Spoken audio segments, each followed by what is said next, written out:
Hello प्यारे दोस्तों, कैसे हैं? आई होप सभी अच्छे होंगे। आपका मोस्ट वेलकम आपके अपने YouTube channel PPGS daily current affairs के अपनी क्लास है। तो पहला ही क्वेश्चन है, कांग्रेस प्रवक्ता राजीव त्यागी का दिल का दौरे पड़ने से निधन हो गया है। आपको पता होगा कल ही कांग्रेस के तेज तर्रार प्रवक्ता थे राजीव त्यागी। इनका हार्ट अटैक आने की वजह से कल ही निधन हो गया। इन्होंने 5 से 6 जो आज तक का कार्यक्रम होता है उसमें पार्टिसिपेट भी किया था, लेकिन उसके बाद इनको बाद में गाजियाबाद इलाज से ले जाया गया, लेकिन वहाँ इनका इलाज नहीं हो पाया और हार्ट अटैक की वजह से इनकी डेथ हो गई।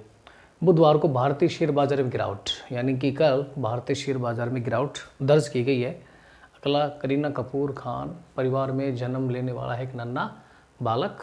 अभी इसकी भी सैफ अली खान और करीना कपूर ने पुष्टि की कि अभी एक नन्हा मेहमान आने वाला है।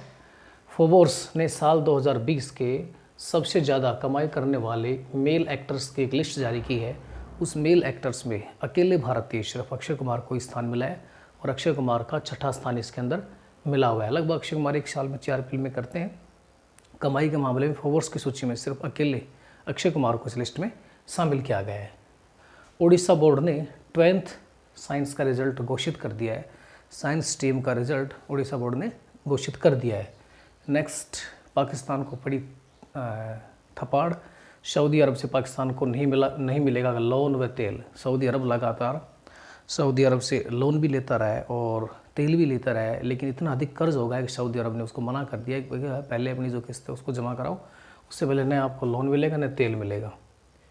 1 सितंबर से स्कूल खोलने पर हो रहा है विचार। देखिए, 1 सितंबर पर स्कूल खोलने को लेकर विचार हो रहा था, लेकिन लगातार केंद्र सरकार के सामने समस्या बनाई है कि एनसीआर में उसने जो सर्वे करवाया उसमें 31% पक्ष में है, जबकि 61% इसके खिलाफ है। यानी क्या, और वैसे भी अब तो कोरोना संक्रमण के मामले बहुत तेज़ी से बढ़ रहे हैं, तो मुझे लगता नहीं कि 1 सितंबर से स्कूल खुल जाएंगे।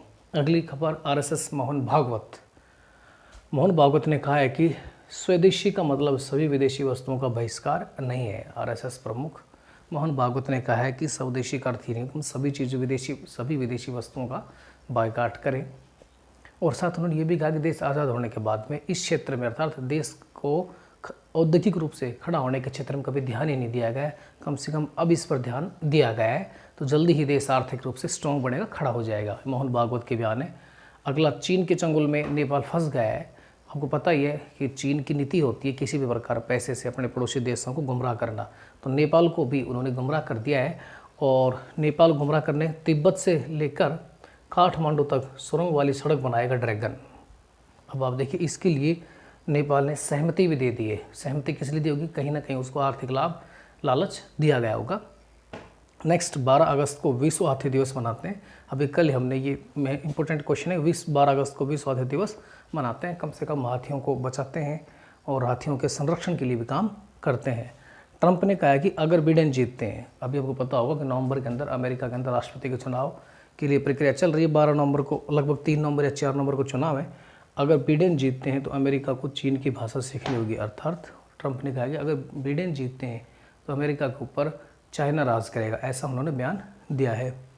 G7 जो है सम्मेलन होता है जिसमें America, France, Canada, Britain, Germany, Italy और जापान होते हैं।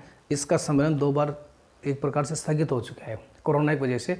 प्रत्येक देश हर साल इसको अपने अपनी कंट्री के अंदर आयोजित करता है। इस बार अमेरिका में होना है, लेकिन अमेरिका के अंदर चुनाव भी हैं, तो अब को फिलहाल कुछ समय के लिए इसको अब टाल दिया गया है। 2 बार पहले भी ये टल चुका है। तो आज आई होप सबको अच्छा लगा होगा आज की करंट अफेयर्स। वंदे मातरम।